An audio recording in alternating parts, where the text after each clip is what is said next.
কি বানাচ্ছি জানেন? তালের পিঠা। তালের পিঠা তো সবাই বানাইতে পারে, দেখানোর কি আছে? তা হয়তো অনেকে বলবেন। আর তালের পিঠা বানাইতে যা যা লাগে, নারকেল, চিনি আর চালের আটা অথবা সুজি। আমি এর মধ্যে সুজি ইউজ করেছি, চালের আটা আর সামান্য আটা ইউজ করেছি। এখন আমি এটা তেল ছাড়া তালের পিঠা বানাবো বাপি দিয়ে। তো ছোট ছোট বাটির মধ্যে নিয়ে নিচ্ছি, তার কারণ হচ্ছে এটা আমি ভাপি দিয়ে বানাবো, এর জন্য। এই তো 3টা বাটির মধ্যে নিয়ে নিলাম, আর উপরে আরেকটু নারকেল ডেকোরেশন করে দিয়ে দিচ্ছি, খেতে ভালো লাগে অথবা দেখতে সুন্দর লাগে তার জন্য।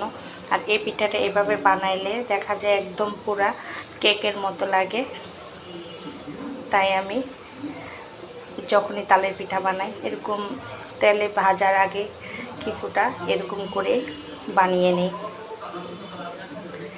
এখন এটা আমি ভাপে দিয়ে দিব। ভাপে দেওয়ার জন্য এখানে একটা পুরাতন কড়াই বসাইলাম, তার মধ্যে পানি দিলাম। আর এখন আমি কি করব, ছোট বাটি নিলাম এর জন্য, যেহেতু 3টা বাটি দিতে পারি। এই তো ভাপে দিয়ে দিলাম, এখন ঢাকনা দিয়ে দিব।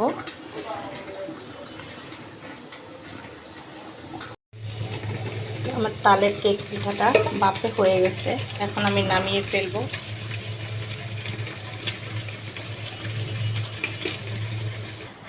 তো নামিয়ে নিয়ে আসলাম, একটু ঠান্ডা হোক তারপরে খুলে নেব বাটি থেকে। এখন একটা আমি খুলবো।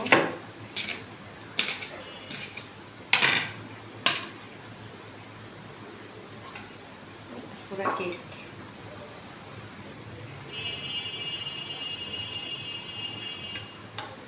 কেকের মতো এভাবে কেটে, এখন গরম একটু ঠান্ডা করে কেটে নিলে সুন্দর।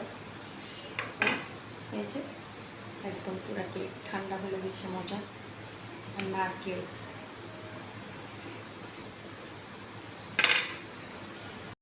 যাই হোক, কে এইভাবে পিঠা বানান আমাকে জানাবেন কমেন্ট করে। সবাইকে আসসালামু আলাইকুম, সবাই ভালো থাকবেন, সুস্থ থাকবেন, আল্লাহ হাফেজ।